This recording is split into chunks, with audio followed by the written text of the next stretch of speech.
Em nome do Pai, do Filho e do Espírito Santo. Amém. Ave Maria, cheia de graça, o Senhor é convosco. Bendita sois vós entre as mulheres, e bendito é o fruto do vosso ventre, Jesus.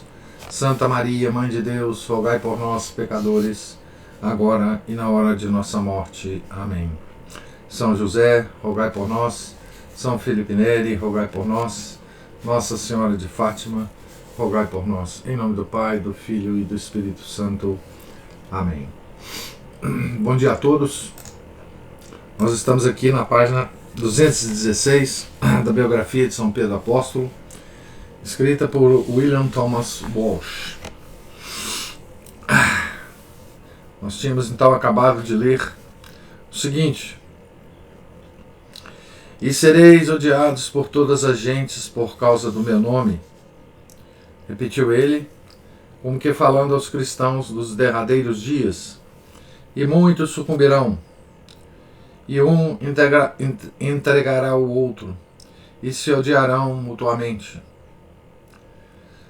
Hão de surgir muitos falsos profetas e seduzirão a muitos. E por causa da crescente iniquidade se resfriará a caridade de muitos. Entretanto, aquele que perseverar até o fim será salvo. Então foi a última coisa que nós lemos ontem, não é? A parte que se segue do discurso parece referir-se tanto à próxima destruição de Jerusalém como a algum terrível acontecimento para o fim dos tempos, quando os homens verão, abre aspas, estabelecida no lugar santo a abominação da desolação que foi predita pelo profeta Daniel 9, 27, que está no Mateus 24, 15. Falsos cristos e falsos profetas aparecerão em seguida e farão grandes milagres e prodígios, abre aspas, para enganar, se fosse possível, até mesmo os escolhidos, fecha aspas.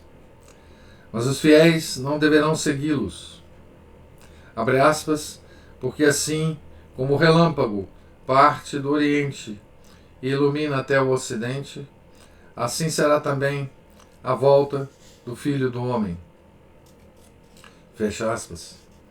Seguindo Mateus aqui no capítulo 24. Né? Sua vinda, porém, será acompanhada de grande aflição, incomparável em toda a história. Abre aspas. E se o Senhor não abreviasse aqueles dias, nenhuma pessoa se salvaria. Mas ele os abreviou em atenção aos seus eleitos. Ainda Mateus 24, fecha aspas. Depois disso, abre aspas, o sol escurecerá, a lua não dará a sua luz, as estrelas cairão do céu, e as potências celestes serão abaladas. Então aparecerá no céu o sinal do Filho do Homem. Todos os povos da terra baterão no peito e verão o Filho do Homem vir sob nuvens do céu, com grande poder e majestade. Ele enviará os seus anjos com uma grande trombeta e juntarão os seus escolhidos dos quatro ventos, de uma extremidade do céu à outra. Fecha aspas. Continuando as aspas. E assim como nos dias de Noé, assim será também a vinda do Filho do Homem. Nos dias antes do dilúvio, todos comiam e bebiam. Homens e mulheres casavam-se, até o dia em que Noé entrou na arca. E nada perceberam até que veio o dilúvio e os levou a todos. Assim acontecerá também na vinda do Filho do Homem. De dois que estiverem num campo, um será tomado e o outro será deixado. De duas mulheres que estiverem moendo no moinho, uma será tomada e a outra será deixada. Vigiai, pois, porque não sabeis a que hora virá o Senhor. Não sabeis a que hora virá o Filho do Homem. Aqui ele está falando, essas três são todos tirados de Mateus 24, né, que é um capítulo extraordinário de Mateus. Né? Quando, pois, vier o Filho do Homem em sua glória e todos os anjos com ele, então se sentará no seu trono glorioso. Todas as nações se reunirão diante dele e separará uns dos outros, como o pastor separa as ovelhas dos cabritos. Colocará as ovelhas à sua direita e os cabritos à sua esquerda. E estes irão para o castigo eterno, enquanto os justos irão para a vida eterna. Aqui já é uma parte do capítulo 25. Estava já completamente escuro e a magia da noite tinha reduzido a um conjunto harmônico as linhas irregulares e disparidades da cidade, que resplandecia de graciosas luzes e rumorejava suavemente com o som de música e de inúmeras vozes. Pedro estava provavelmente adormecendo no momento em que a lua, quase cheia, começou a aparecer por cima da curva da colina atrás deles. As derradeiras palavras de Jesus ressoavam-lhe aos ouvidos. Abre aspas. Vigiai, pois, visto que não sabeis quando o Senhor da casa voltará, se à tarde, se à meia-noite, se ao cantar do galo, se pela manhã, para que, vindo de repente, não vos encontre dormindo. O que vos digo, digo a todos, vigiai. Fecha aspas. Seria uma coisa terrível se Pedro houvesse consentido em pensar mais detidamente naquilo. Certamente ficaria no mínimo confuso. Mas era próprio dele fixar sua atenção sobre o glorioso regresso do Senhor para julgar o mundo e esquecer o resto. Bastava-lhe ter-lhe sido prometido um lugar numa daquelas 12 cadeiras do poder. A voz do Senhor continuava a fazer-se ouvir. Vós sabeis que daqui a 2 dias será celebrada a Páscoa, e o Filho do Homem será entregue para ser crucificado. É característico que eles ignorassem a referência à crucificação, e Jesus não insistiu mais sobre isso. E quando lhe perguntaram onde iriam comer o banquete da Páscoa, deu ele algumas instruções um tanto insólidas a Pedro e a João. Ide à cidade e encontrareis um homem levando um cântaro de água. Segui-o, e onde ele entrar, dizei ao dono da casa que o mestre pergunta, abre aspas, onde está a sala onde eu posso comer a Páscoa com meus discípulos? Fecha aspas. Ele vos mostrará uma grande sala no andar superior, mobiliada e pronta. Fazei ali os preparativos. Fecha aspas. Com essas palavras, ali murmurarem no cérebro, Pedro adormeceu. Aqui a gente termina o capítulo. Né? Nós estamos aqui na quarta-feira, né, da Semana da Paixão.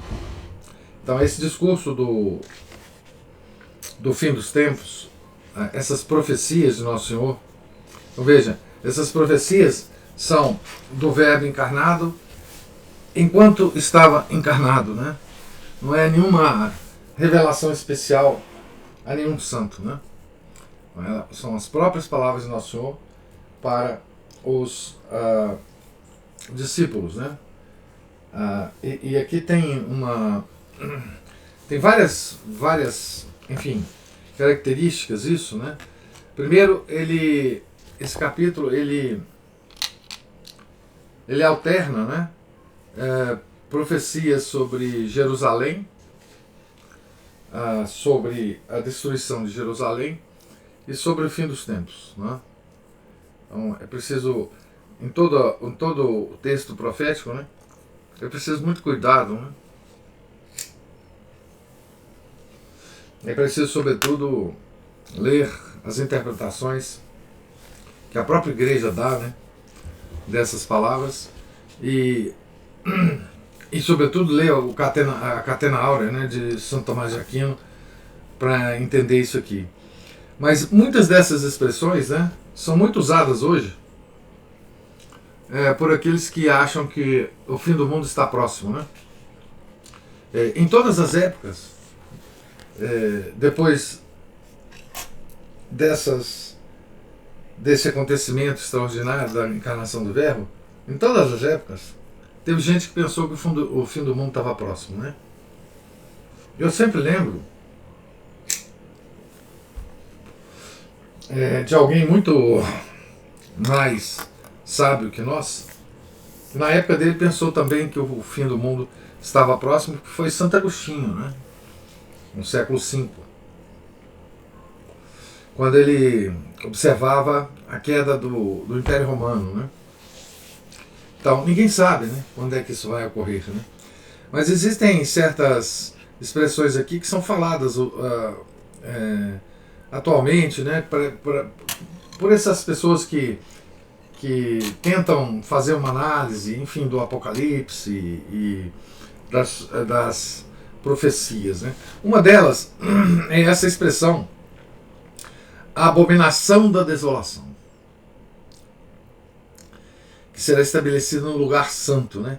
Estabelecida no lugar santo a abominação da desolação que foi predita pelo profeta Daniel. Né? Muitos, o que será isso, né? O que será isso? Bom, ninguém exatamente sabe o que é isso, né? Abominação da desolação no lugar santo, né? Mas nós temos o hábito e a tentação, não é? de interpretar isso como uma situação atual, né? Principalmente na igreja, né? E lugar santo para nós, não é? Nesse caso, né, é interpretado como Roma, né, como a igreja, como o papado, como, enfim, e de tudo que a gente vê hoje na igreja, né,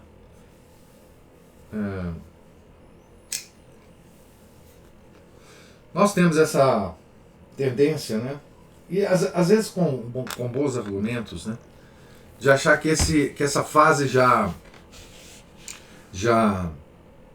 está chegando, né? Mas aqui ele adiciona alguns comentários terríveis, tremendos, né?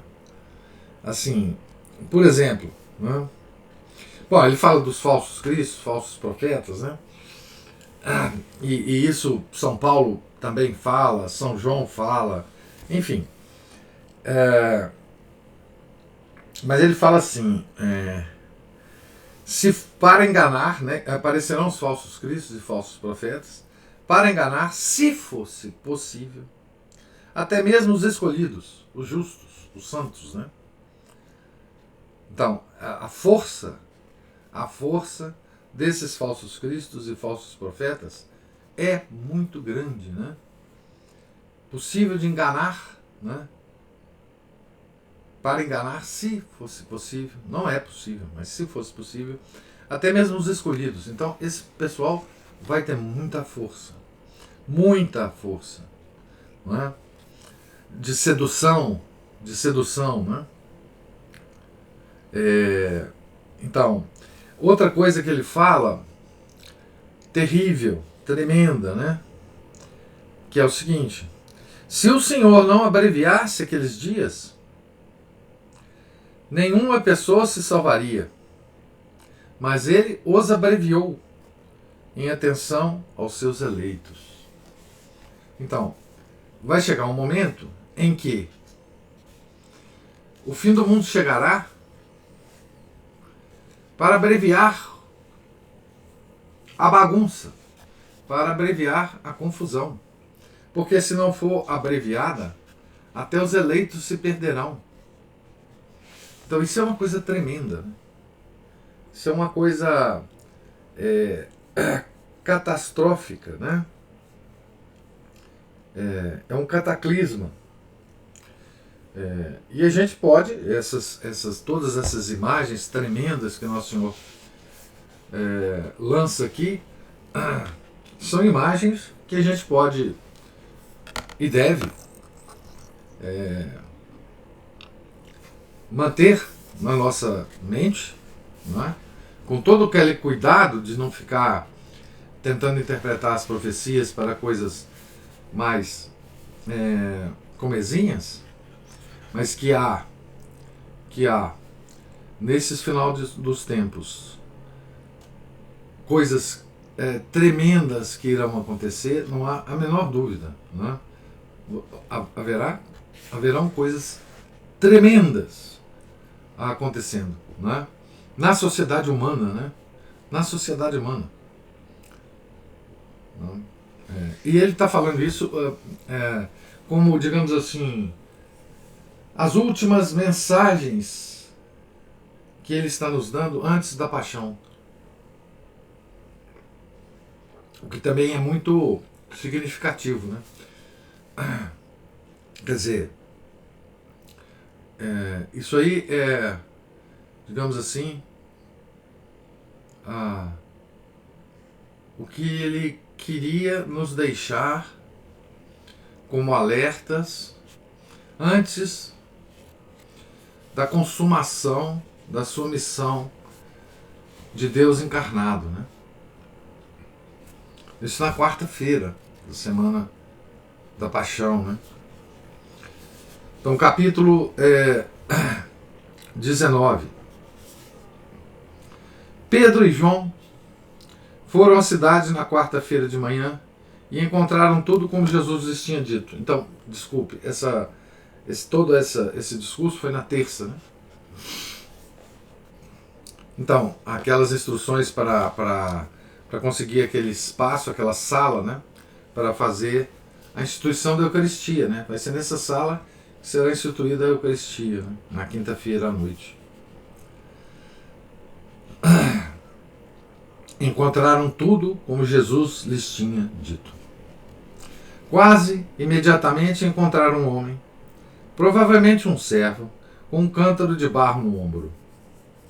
Acompanharam-no por entre a confusão do tráfego, subindo algumas das tortuosas ruas, depois na direção da colina ocidental, até que o viram dobrar para um pequeno pátio e entrar em certa casa.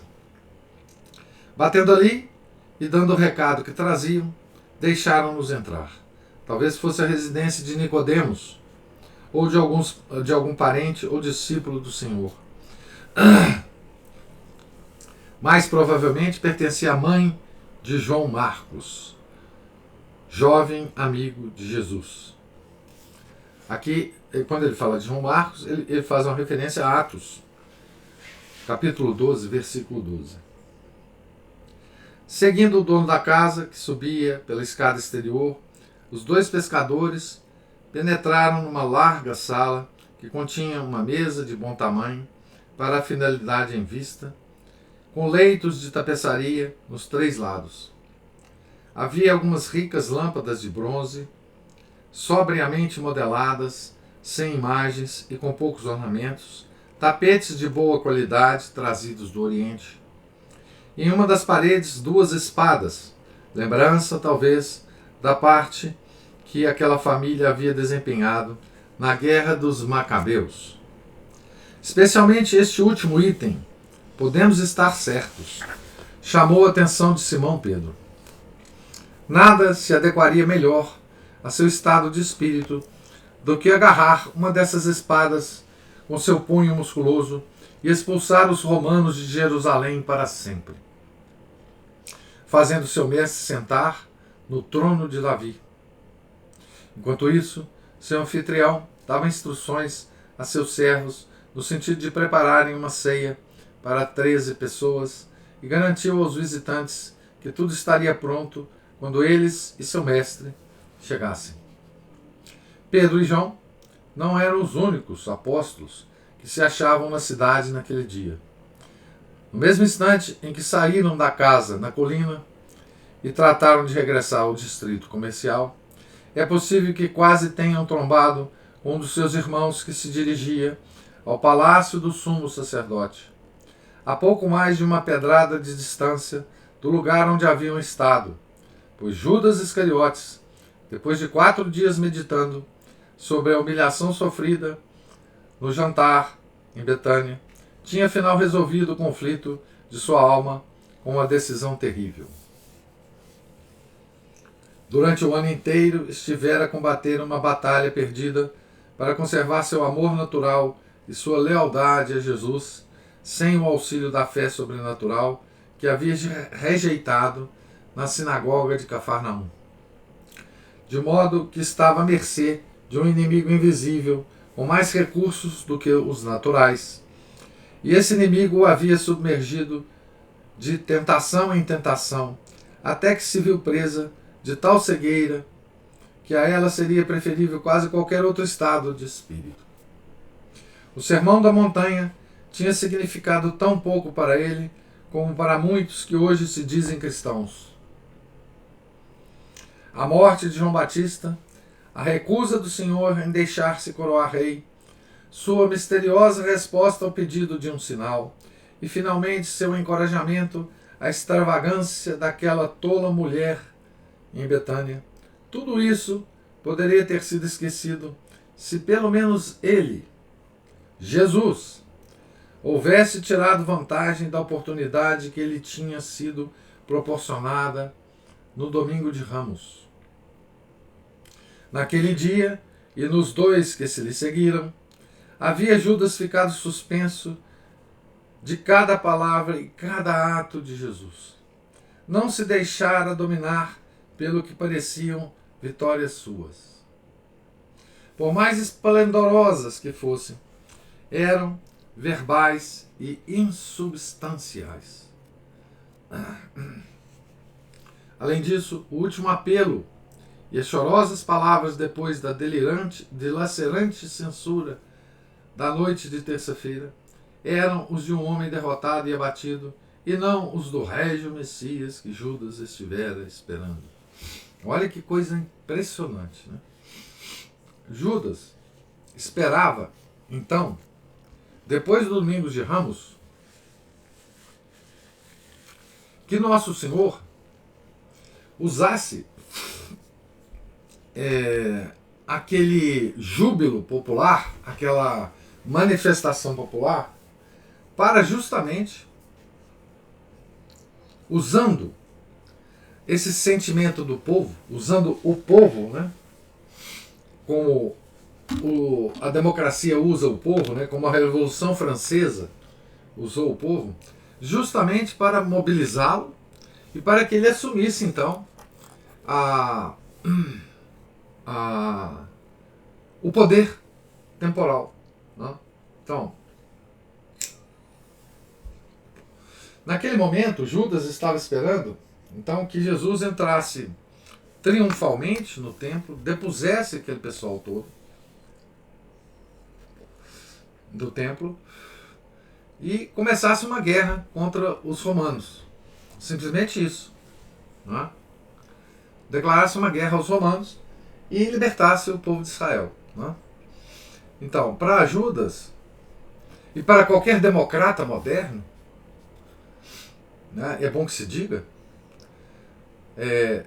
Jesus tinha uma posição privilegiada. Qualquer ordem de Jesus ao povo, naquele momento, principalmente se essa ordem viesse, por exemplo, com um milagre qualquer, né, poderia ter estimulado o povo a invadir o templo, a ir na casa de Caifás, Anás, os filhos dele, destruir tudo, botar fogo em tudo. Tá certo? Como os revolucionários franceses fizeram. Invadiram tudo, botaram fogo em tudo, desacralizaram tudo. Né? Então Judas estava esperando que Nosso Senhor fizesse isso, talvez no próprio domingo ou na segunda-feira, depois do domingo de Ramos. Né?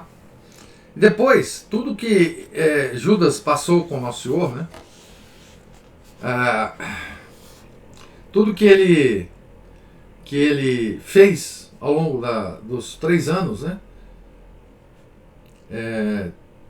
Tudo indicava a Judas que Jesus era um fracassado. Né? Jesus era um doido, né? um maluco. Né? Ele tinha uma certa afeição natural por Jesus, né? Pela natureza de Jesus e pela natureza de Judas. Né? Mas ele viu que Jesus não era nada daquilo que ele esperava, né? Principalmente depois de Domingo de Ramos, em que ele vai dar as últimas mensagens terríveis, né? E mensagens tristes, mensagens de destruição, né? Então, a Judas soou, né? Como fala aqui, que essas palavras, as últimas que ele tinha falado na segunda e na terça, né? Por mais esplendorosas que fossem, eram verbais e insubstanciais. Né? Então, era de na interpretação de Judas, essas palavras eram de um fracassado, e não de um líder, né? Um fracassado, né? Enfim, aqui o Judas, né, é o precursor, né, de muitos dos nossos líderes atuais, né? Homens práticos, né? Então, aqui há claramente, né, uma caracterização de Judas, né, como um homem muito moderno, né? Um homem muito moderno. E veja que toda essa modernidade, né, encara Nosso Senhor assim como Judas mesmo, né? Enfim. Então ele estava lá em Jerusalém, no mesmo instante que Pedro e João estavam resolvendo o problema prático da sala que será usada para a instituição da Santíssima Eucaristia, né? Ele estava então indo ao templo, né? Vender Jesus por 30 dinheiros, né? E todos aqueles milagres, afinal? Continua Judas pensando, né? Jamais atingiremos o fundo do mistério de iniquidade que apresenta o caráter de Judas. Contudo, depreende-se claramente das palavras de Cristo, tanto a Judas como aos dirigentes do templo, que a fé nele era um dom secreto do Pai, aos corações sinceros e amantes. Sem esse dom, poderia um homem até mesmo ver a ressurreição de Lázaro e ainda assim negar o assentimento de sua vontade. Abre aspas. Se não ouvem Moisés e os profetas, tampouco acreditarão, ainda que ressuscite algum dos mortos. Fecha aspas. Penetrar esse segredo mais a fundo seria rasgar o véu do inferno e do demônio. E mais uma vez arrancar da árvore do conhecimento do bem e do mal o fruto proibido que trouxe a morte ao mundo. Então, vamos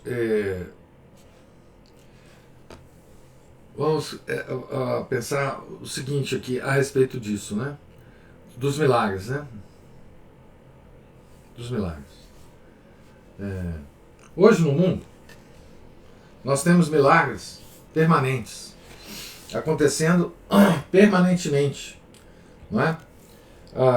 Visíveis a olho nu, visíveis aos 5 sentidos, né?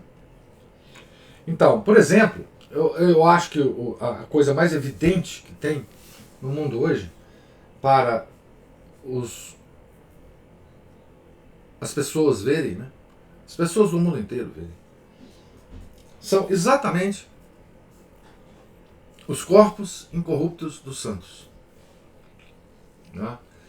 Então, o mundo, se ele prestar atenção, não é? Na Europa, não é? Que é digamos assim, o solo cristão, não é? Aquele solo que foi criado, que foi cultivado, que foi desenvolvido pela igreja, solo cristão, não é? Que deu todas as provas do poder da igreja no mundo, é lá que se encontra os milagres, a maior parte dos milagres permanentes de Nosso Senhor Jesus Cristo. Né? É lá que se encontram os corpos incorruptos dos santos. Esses corpos não estão escondidos. Eles estão em exposição pública. Certo? Eles não, eles estão nas igrejas. Né? Está aberto a visitação. Certo? Todos podem entrar. Tá? Não tem filtro nenhum. Os corpos são visíveis. Você pode chegar próximo do corpo incorrupto. Não é?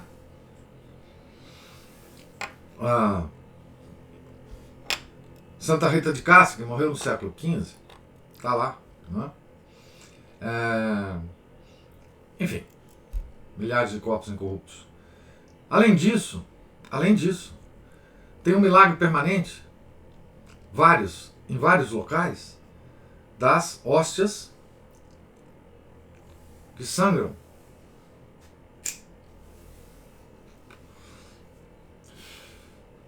A mais antiga delas, se não me engano, está em Lanciano, né? Que sangra desde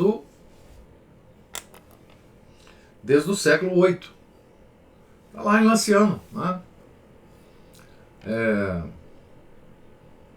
Para todo mundo ver. Esse sangue já foi analisado em laboratório. Pedacinhos da hóstia já foi analisado desse corpo muscular que está lá, que a hóstia transformou num músculo cardíaco. Está lá. Já foi analisado. Né? Sangra permanentemente. Né? Como Lanciano tem vários outros lugares. Né? Então, esses milagres, certo? Não converte ninguém que não tenha corações sinceros e amantes. Né? É a virtude teologal da fé que faz os nossos olhos se abrirem, né? Para essa realidade. Isso é real. Né? Judas não podia mais acreditar em Jesus, mas podia acreditar nos príncipes dos sacerdotes, pois eram filhos da cidade do homem, como ele próprio, e os compreendia. Aqueles prelados ricos, poderosos de mentalidade política, agiram tão logo o pudessem fazer a salvo. Agir a salvo. A salvo de quem? Do povo. Né? Levariam a cabo a destruição de Jesus e este não ergueria um só dedo. Pelo contrário, tinha claramente profetizado sua morte. E pelo menos isto, no terreno racional e de probabilidade, podia Judas aceitar. por não a ter desejado conscientemente, pode não a ter desejado conscientemente, mesmo tendo o coração corrompido, não teria provavelmente ele próprio procurado sua morte, senão quando se convencesse de que era inevitável. Assim sendo, poderia muito aproveitar-se dela. Mas como? Os próprios príncipes dos sacerdotes não ousariam tocar o Senhor enquanto multidões de admiradores o cercassem. Contudo, se pudessem detê-lo em algum lugar solitário e afastado, sem publicidade, estariam sem dúvida dispostos a recompensar o homem que o pusesse em suas mãos. E, milionários, com tanto dinheiro em jogo, não hesitariam em pagar generosamente. Judas podia ver-se já retirando-se com uma gorda bolsa de moedas de ouro que o capacitariam a recomeçar novamente a vida em Roma ou em Alexandria, onde poderia esquecer a censura dos olhos de Jesus e toda aquela conversa impraticável, embora perturbadora, a respeito do outro mundo e de se viver como as aves do céu. Não estava, por certo, disposto a ser um tolo, como Tomé, o gêmeo, e dizer: morramos com ele. Causas perdidas não fazem parte da filosofia de um homem de negócios. Suponhamos então que Judas simplesmente escapou de encontrar Pedro e João enquanto deslizava ao longo dos edifícios a caminho do palácio, e que, perguntando por Anás ou Caifás, se dirigiu ao templo, onde a venerável dupla aguardava outra reunião extraordinária do Sinédrio. Os evangelhos sinóticos indicam, sem fornecer particularidades, que ele os procurou por própria iniciativa e os encontrou, e isso é tudo. É bastante provável que tenha estado em contato estreito naqueles dias com os principais membros do concílio. O quórum consistia apenas em 23 dos 70 e podia condenar um homem à morte por maioria de 2/3 dos presentes. Este direito, dentro das regras ditadas por Roma, era apenas teórico. Na prática, nenhuma execução formal poderia ser levada a efeito sem aprovação e cooperação de Pilatos. Um apedrejamento pelo povo, sob a antiga lei, até era possível.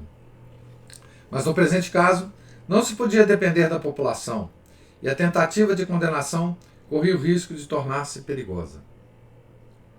Seria melhor deixar Pilatos manejar o caso. Anás andava em boa harmonia por trás dos bastidores com aquele político indolente, que provavelmente o havia subornado mais de uma vez. Tinha-o assim em suas mãos e poderia arranjar-lhe complicações junto a Tibério se resolvesse a isso. A única verdadeira dificuldade era o modo como pôr as mãos no Nazareno sem provocar uma comoção pública. Jesus e seus apóstolos alojavam-se ora num lugar, ora noutro. E um deles, seu primo, Tiago, menor, era, segundo se dizia, bastante parecido com Jesus. É muito pouco provável que o velho e experimentado nazi dissesse tudo isso aos conselheiros enquanto se sentava estes diante dele, em semicírculo, no salão da pedra talhada. Mas depois que eles partiram, talvez tenha permanecido lá, discutindo com seu genro, o príncipe dos sacerdotes, e bem poderia ter sido nesse momento quando lhe foram dizer que um dos amigos de Jesus queria falar. Então, veja que o Walsh ele constrói bem aqui a realidade na cabeça de Anás, né? Então, Anás, ele, por mais espiões que ele tivesse, ele tinha um problema, porque Jesus era mais ou menos imprevisível nas suas ações, onde ele dormia, onde ele passava a noite, enfim, tinha o problema da aparência de Jesus também, que se confundia talvez com a do Tiago Menor, mais ou menos da mesma idade, né? Da mesma constituição física. Ele queria pegar Nosso Senhor sozinho, né? Para levá-lo em julgamento secreto ao Sinédrio, e depois vai, se ele for aí condenado, acabou. Ele podia manipular Pilatos, né? E aqui a gente chama atenção para a questão do poder que os judeus tinham no Império Romano, mesmo dentro de Israel, né? Então, provavelmente ele já tinha subornado Pilatos em várias outras situações. Então, Pilatos não era preocupação de Anás, né? A única preocupação de Anás era encontrar Jesus sozinho num determinado momento, preferivelmente à noite, para pegá-lo e levá-lo secretamente para o templo e julgá-lo lá. Um julgamento sumário, né? Ele tinha os membros do Sinédrio mais ou menos na palma da mão, né? Então, o único problema que Anás tinha foi resolvido por Judas, né? Que foi falar onde que Jesus estaria em certo momento, para que a tropa fosse lá pegá-lo, né? Então, é esse o caso, né? É um golpe do Estado judaico, da classe dominante do Estado judaico, a um inimigo, né? Que tinha a possibilidade de destruir todo o poder dos sacerdotes, né? Aqui, então, o papel de Judas foi fundamental para todo o desenrolar, né, da paixão de Nosso Senhor Jesus Cristo, né? Então eu vou parar por aqui, né? Nesse momento em que Anás está lá, enfim, conversando depois da reunião do Sinédrio, ainda no templo, e então Judas se aproxima, né? É nesse momento que eu paro aqui a leitura para a gente continuar amanhã, né? Página 223, tá certo? E agora eu pergunto se há alguma observação ou pergunta sobre a leitura de hoje.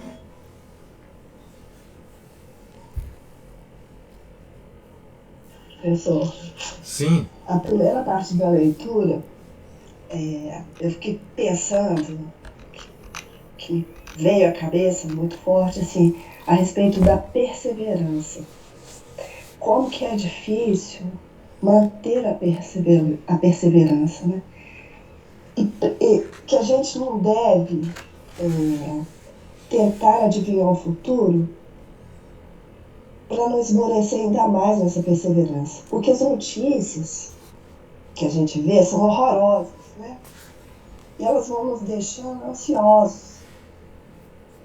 Mas, voltando, né, à oração da Ave Maria, a única coisa que nós temos de certo é a nossa morte. E esse exato momento aqui. Isso. Então, é muito importante que a gente não se perca nas notícias. Isso. Né? Porque, é importante que a gente se informe para que a gente não colabore com o erro. Mas que a gente não se deixe perturbar, não se deixe levar, né, por elas a ponto de perder o verdadeiro objetivo, que é aumentar a nossa fé. Isso. Por quê? Vendo aquele evangelho lá de São Mateus, né? As coisas que virão são difíceis, né? E mesmo há um risco de até os justos esmorecerem. E eu acho que a intenção de todos nós aqui é sermos um desses justos. Isso. Mas a gente tem muito que temer com relação a esse esmorecimento, né? Porque quem garante que nós não esmoreceremos, né? Então, eu acho que a única coisa que a gente tem que ter mesmo, assim, buscar fortemente é aumentar a nossa fé, né? Como disse o Sidney Silveira, falou que, citando Santo Tomás, ele diz que o amor é uma vontade firme. Isso. Então, nós temos que buscar todos os meios para aumentar essa nossa vontade firme, né? Para firmar a nossa vontade, não é mesmo? Foi isso, é isso. Não, é perfeito. É o seguinte, Ana Paula. Você veja que nesse discurso de Nosso Senhor, curiosamente, nele, ele não dá nenhuma sugestão. Nenhuma sugestão. Ele não menciona nenhuma sugestão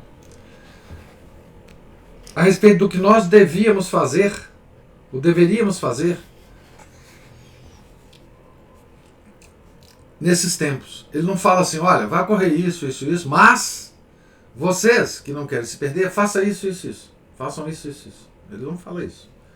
Ele fala, falsos cristos e falsos profetas aparecerão em seguida e farão grandes milagres e prodígios. Ele está nos falando isso. Ele está nos indicando que esses falsos cristos e falsos profetas farão grandes milagres e prodígios. Nós veremos grandes milagres e prodígios vindos desses falsos cristos e falsos profetas. Né? Então, isso tem relação com o que você falou pelo seguinte, nós veremos, estamos vendo isto.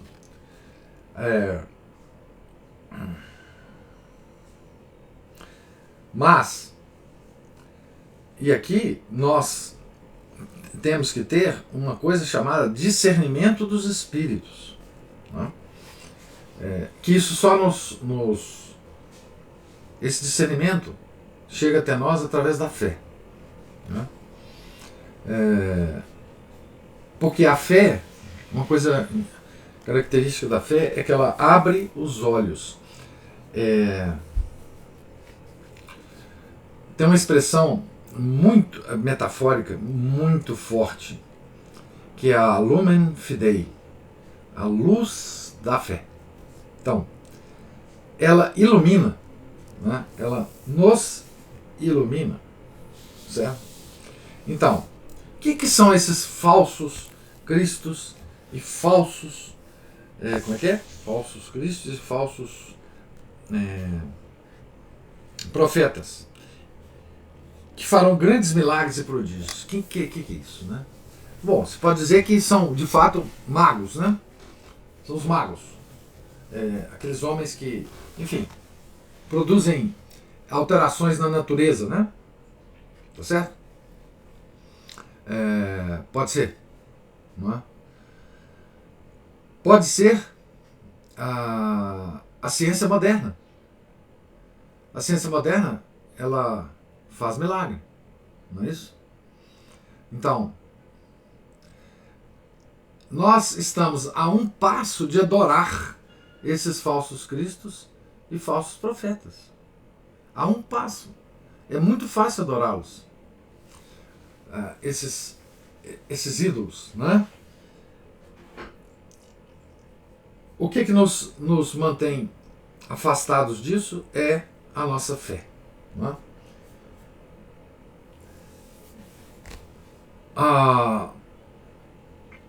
Ao longo da história pós-paixão, também, Nosso Senhor, ele revelou muitas outras coisas em revelações particulares. Né? Toda a revelação termina no Apocalipse. Né?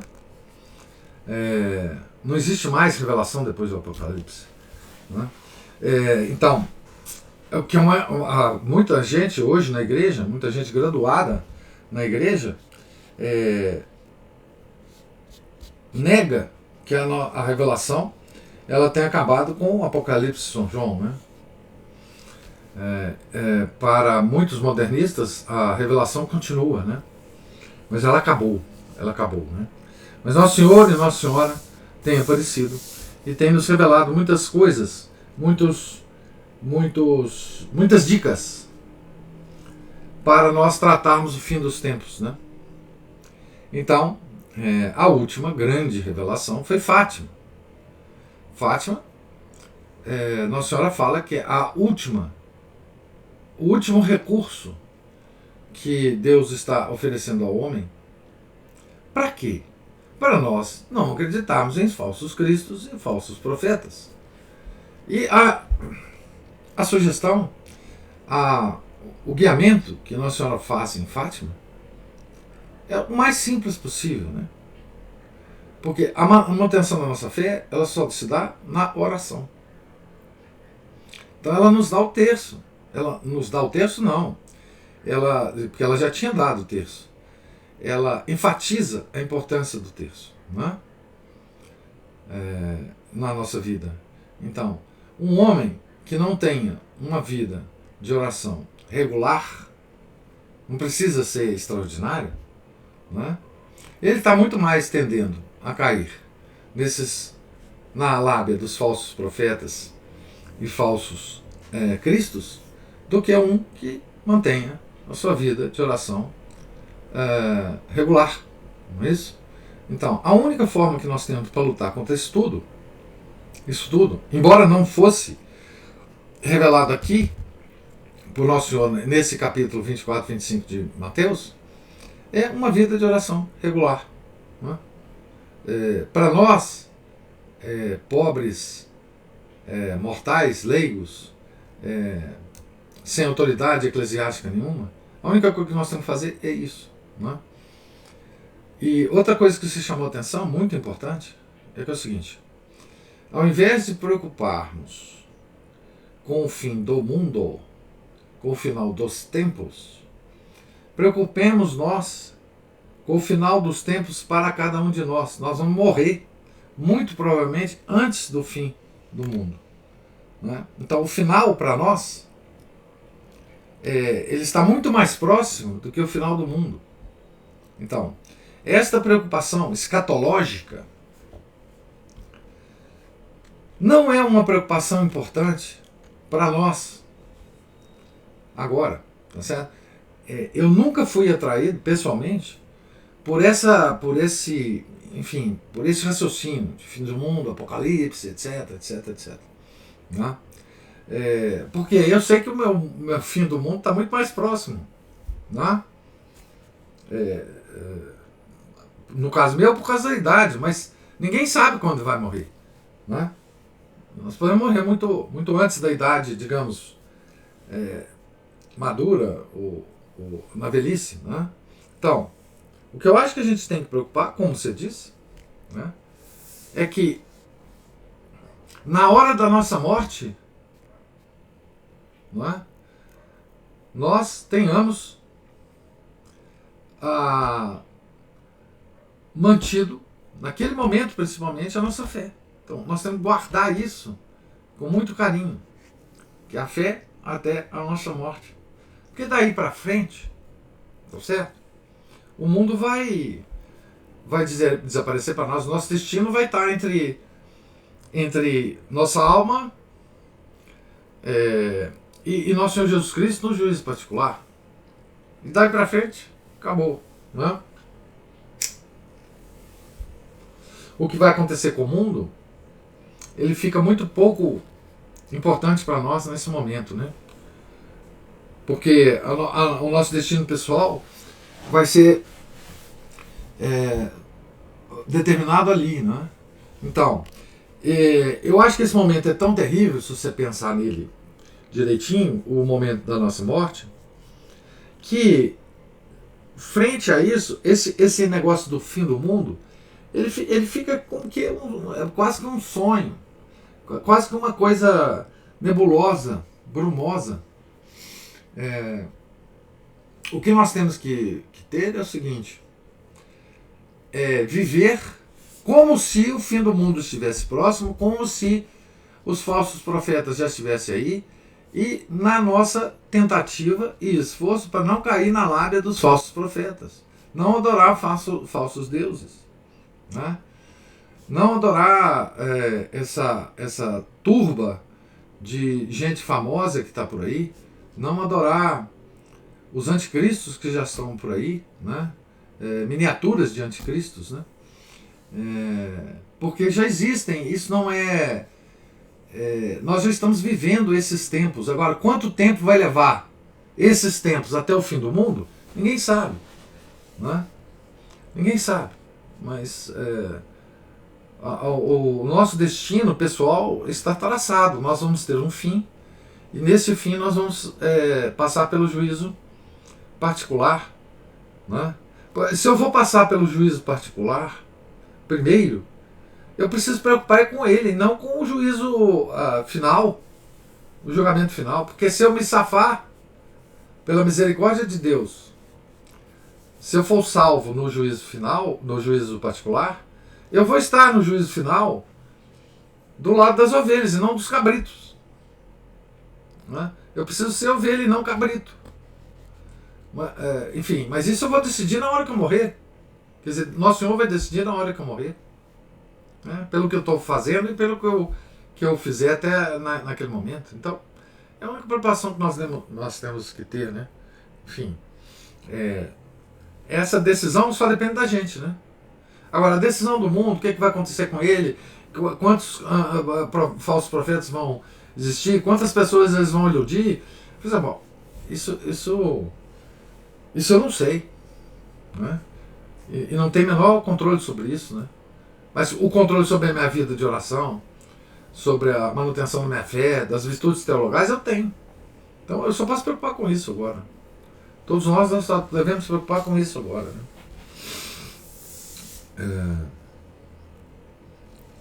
Mas sim, concordo com você. No meu caso, professor,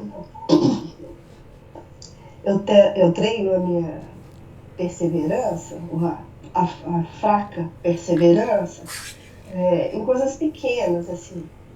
Eu tenho que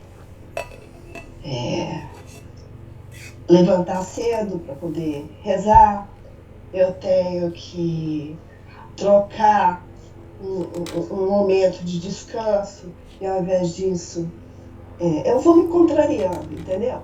Ao invés de um momento de descanso que eu queria estar lendo, aí eu vou buscar minha sobrinha no colégio, sem reclamar, sabe? Eu vou para a cozinha e faço alguma coisa para o jantar, quando eu preferia fazer um lanchinho rápido, que era mais fácil. Então, com pequenas coisas, isso estou falando de mim, sabe? Porque na falta de saber o que eu tenho, eu fui pensando que para eu perseverar nas grandes coisas, eu vou ter que dar conta dessas pequenas que já são tão custosas para mim. Então, assim,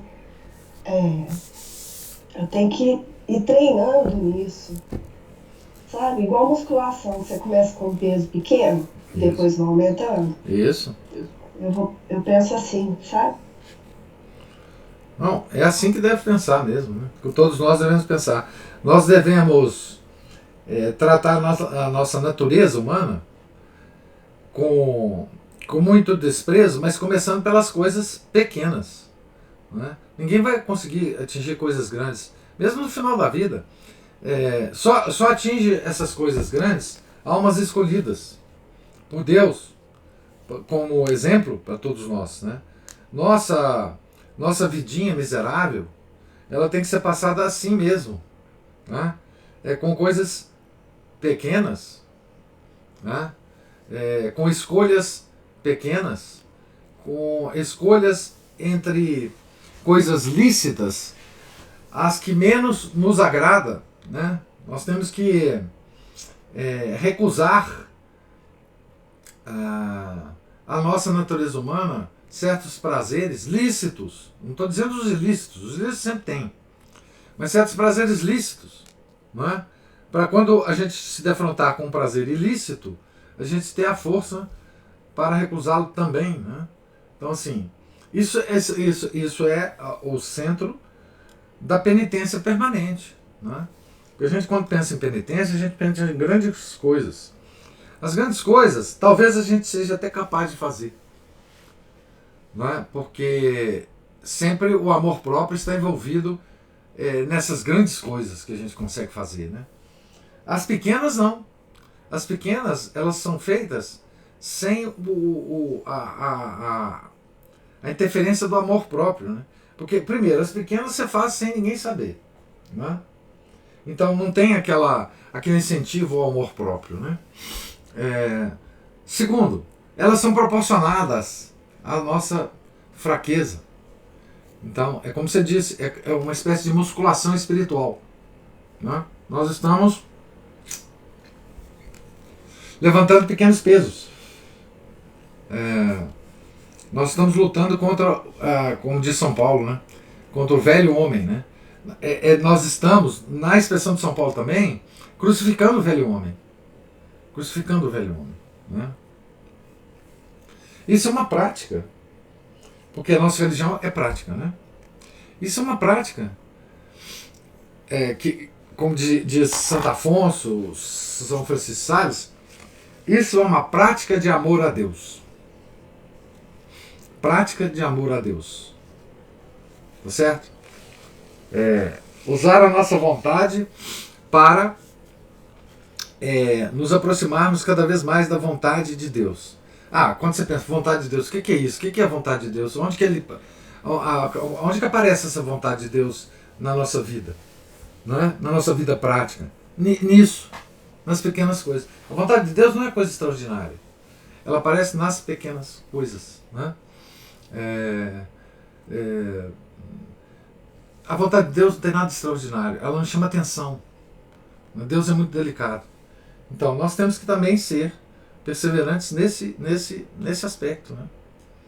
Na nossa porca e miserável vida cotidiana, né? Um dia de cada vez, e tentando recusar prazeres a nossa natureza humana, né? Fazer coisas que por natureza nós não faríamos, né? E aí nós vamos nos aproximando dessa vontade de Deus, né? Prática do amor a Deus. Isso é que se chama esse tipo de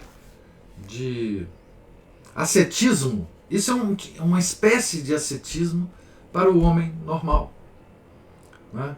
É uma espécie de o que a gente vê os monges do deserto fazer, no seu extremo, é exatamente essa prática cotidiana que nós fazemos no nosso estado, que nós encontramos agora. É um ascetismo prático que está acessível a qualquer pessoa que vive no mundo de hoje.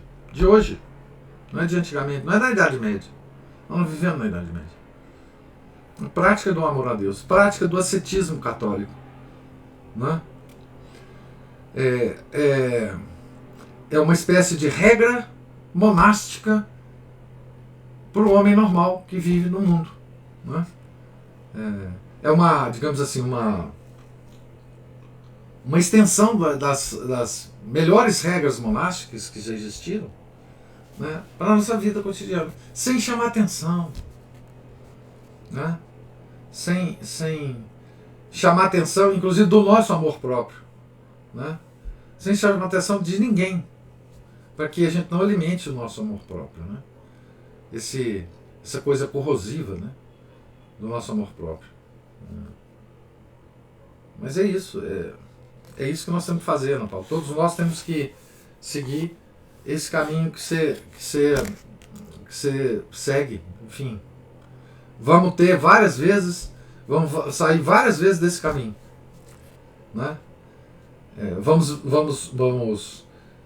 fugir várias vezes dessa vida monástica normal. Mas nós voltamos para ela, voltamos para o nosso mosteiro, como diz a Santa Catarina, voltamos para a cela do autoconhecimento, né? Vamos estar lá, vamos sair, vamos cair, vamos levantar, e é assim mesmo, né? Nossa natureza é assim, ela sempre está reagindo, está gritando, né? É isso.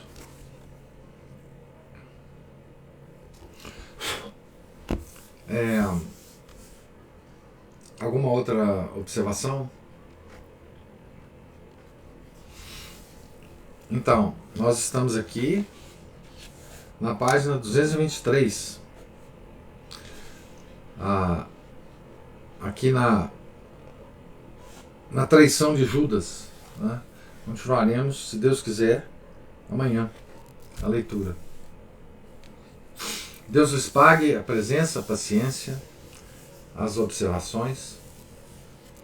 Tenham todos um santo dia. Fiquem com Deus.